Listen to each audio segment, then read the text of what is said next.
clicker training. Yes, we do all shapes and sizes here, from big, bad, nasty, woof, woof, woof, I'm going to take your arm off, to, oh, look at the little cutie. However, this little cutie is like a Dyson Hoover when she walks down the street, constantly nose down, picking stuff up in her mouth, blah, blah, blah, blah, blah, blah, blah. Okay? Dangerous. Comes from an urban environment. You don't know what she's picking up. I've got to think what she could potentially pick up on the pavements in London nowadays. Anyway, I digress. However, we need to teach her a leave command, but we're not going to actually teach her a command at all. We're going to use clicker training. So every time she looks at me, she gets a reward for doing just that.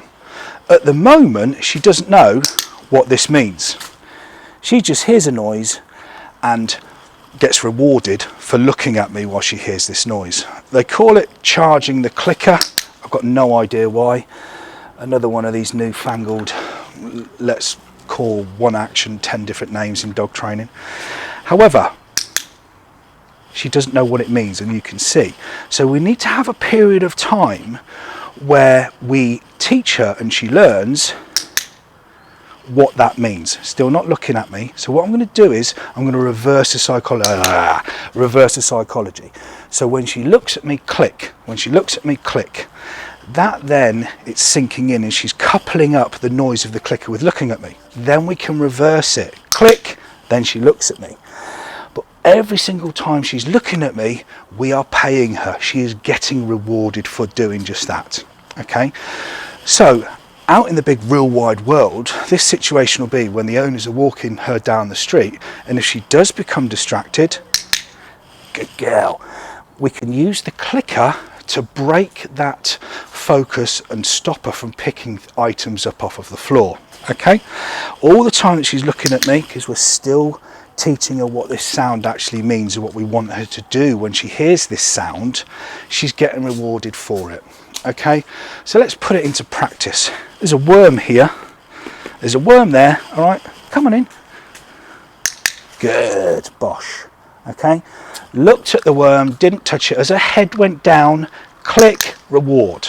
Okay, so teaching a leave command, you don't really teach any command at all. In time, yes, when she gets a little bit older, you can go leave it. But to hoist in a very, very effective, very, very practical method, clicker training, Amazon, £4 for about 8. Clip it on your lead, put it in your poo pouch, stick it in your pocket, put it around your neck. But this will be exactly the same sound as her at number 73, him that lives in Swindon, her that lives in Finland. You get the point. Okay, very, very effective tool. Click on the worm, she looks at me, and we'll reward her for doing just that. So really, really good, really, really handy, quick, effective technique for teaching a dog to leave something, because when she hears that, she looks at us in anticipation for a reward. Good girl. Yes, good girl. One more go then. Come on, come on. There's the worm. Completely ignores it. Yee-hee, there's the worm. And the click when the head goes down. Good girl. Well done. Good girl. Well done. Sorted.